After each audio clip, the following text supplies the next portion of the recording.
Oi, oi, oi, oi, bom dia, bom dia, bom dia.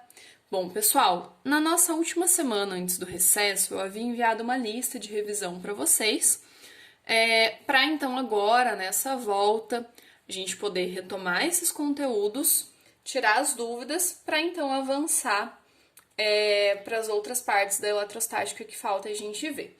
Então, na aula de hoje, eu vou fazer a correção daqueles exercícios, ok? Se ficar qualquer dúvida, podem me procurar, porque daí assim a gente encerra essa primeira parte para poder dar continuidade então ao nosso conteúdo, beleza?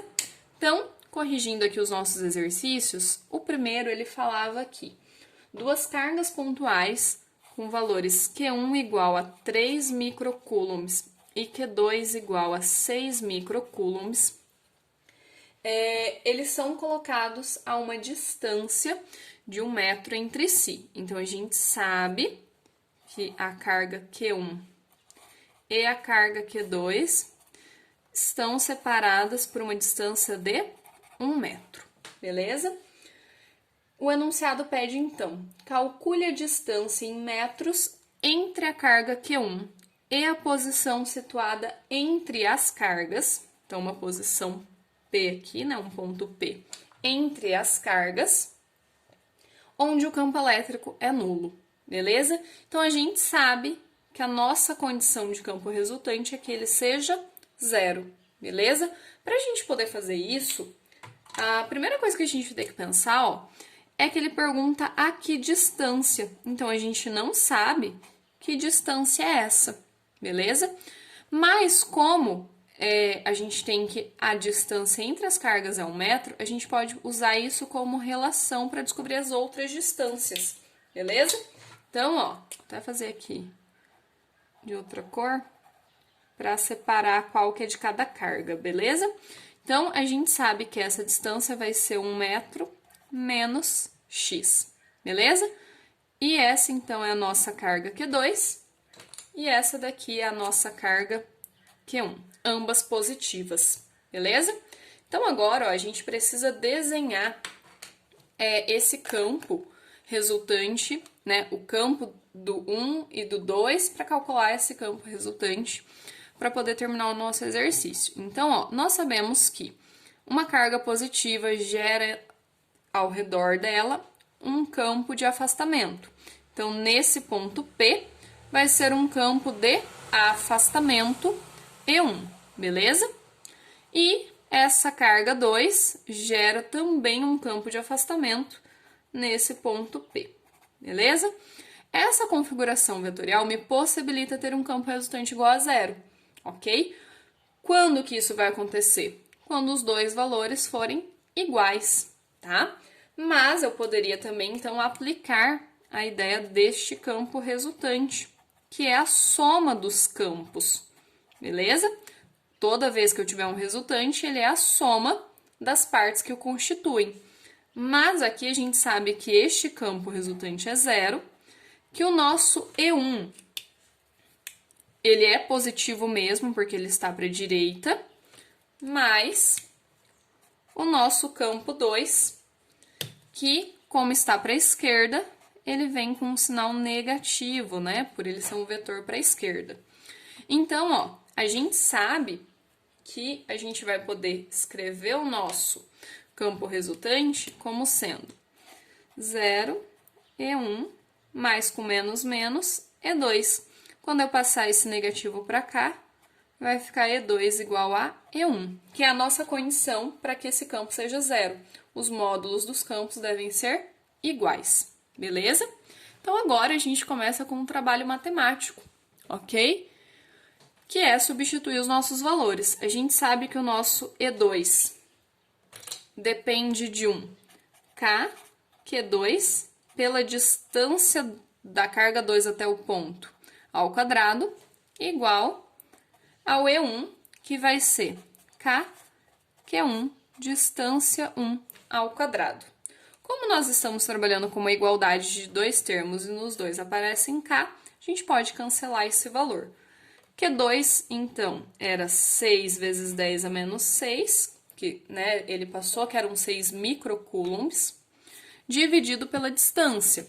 Nós vimos que a distância da carga 2 até o ponto P é de 1 menos x, tudo isso deve estar ao quadrado, igual Q1, que vale 3 microcoulombs, então 3 vezes 10 a menos 6, dividido pela distância da carga 1 até o ponto, que nós chamamos de x. Isso tudo ao quadrado, beleza? Bom, nós podemos cancelar ó, o 10 a menos 6, porque ele também aparece nos dois termos, beleza?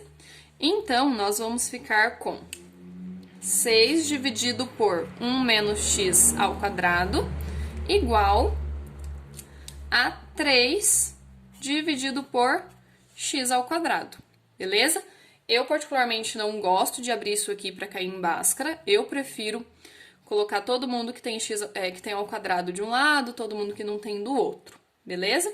Então, para isso, eu vou fazer essa troca aqui, tá? Então, eu vou ficar com 6, o 3 está aqui em cima, passa dividindo, igual esse que está embaixo vai lá para cima, 1 menos x ao quadrado dividido por x ao quadrado. Por que que eu faço isso? Porque eu sei que 6 dividido por 3, 2. Então, continuando aqui, ó, 2. E como tem quadrado de todo esse lado, eu posso passar a raiz.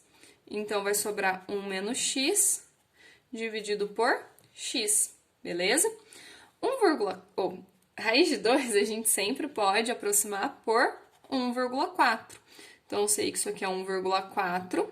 Multiplicando aqui cruzado, eu vou ter aqui 1,4 vezes x igual a 1 menos x. Então, 1,4x mais x igual a 1. Eu posso, então, escrever que 2,4x é igual a 1.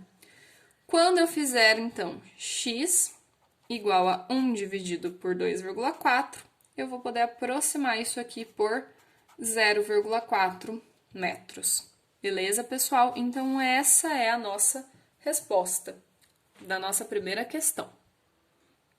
Bom, pessoal, o nosso exercício 2, ele é teórico, tá? E ele diz, seja uma carga Qzão positiva e a carga geradora de um campo elétrico e Qzinho, uma carga de prova, né, em um ponto P, próximo dessa carga geradora, nós podemos afirmar que A. O vetor campo elétrico em P dependerá do sinal de Qzinho? Bom, a gente sabe que quando nós temos uma certa carga geradora, ao redor dela será uma região de perturbação, e essa região de perturbação é o nosso campo elétrico, e que esse campo elétrico ele depende exclusivamente da carga geradora dessa região de perturbação. O que acontece? Para eu medir esta perturbação, para eu pensar em como essa perturbação iria interagir com uma outra carga, em um determinado ponto P, eu posso colocar uma carga teste para ver como ela vai ser influenciada por essa perturbação, beleza? Mas a existência do campo elétrico neste ponto P, onde eu vou colocar essa carga teste, independe dessa carga teste, beleza? O campo elétrico ela depende apenas da carga geradora. Isso, então, faz com que tanto a A quanto a B sejam falsas, né? Porque as duas falam que vai depender dessa carga Qzinho, tá? E não pode depender. Então, na A, o vetor campo elétrico em P dependerá do sinal de Qzinho? Não depende, campo elétrico nunca depende da carga teste. Na B, o módulo do vetor campo elétrico em P será tanto maior quanto maior for a carga de prova teste? Também não, ela depende apenas da carga Qzão geradora. Na C, o vetor campo elétrico será constante, qualquer que seja o valor de Q? Bom, qualquer que seja o valor de Q, beleza, tá certo, não vai depender de Qzinho, então o valor desse campo elétrico vai ser independente desta carga Qzinho. Mas quando ele fala o campo será constante, eu teria que afirmar que eu estou calculando nesta posição P definida, tá? Se eu mudar este ponto P, eu mudo o valor do meu campo, nesse caso, para um campo maior por estar mais perto da minha carga, né? Então, a deformação aqui é maior do que nessa posição anterior. Então, o vetor campo elétrico não vai ser constante. O campo elétrico ele só é constante, qualquer que seja esse ponto, né, essa posição, se eu estiver trabalhando com placas paralelas, ok? Aí eu posso garantir que entre as placas o campo elétrico é constante.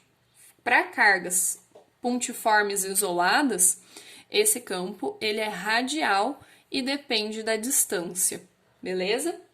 Então, eu não posso afirmar que o vetor vai ser constante, qualquer que seja o valor de Q, porque ele não afirmou em que ponto ele quer que a gente calcule este vetor campo elétrico para analisar se ele vai ser constante ou não, beleza? Né? Porque se ele falasse assim, ó, em P o vetor campo elétrico é sempre constante. Aí, ok, porque ele definiu que é no ponto P que nós estaremos calculando esse campo. Mas ele não afirma em que posição ele quer que calcule, beleza?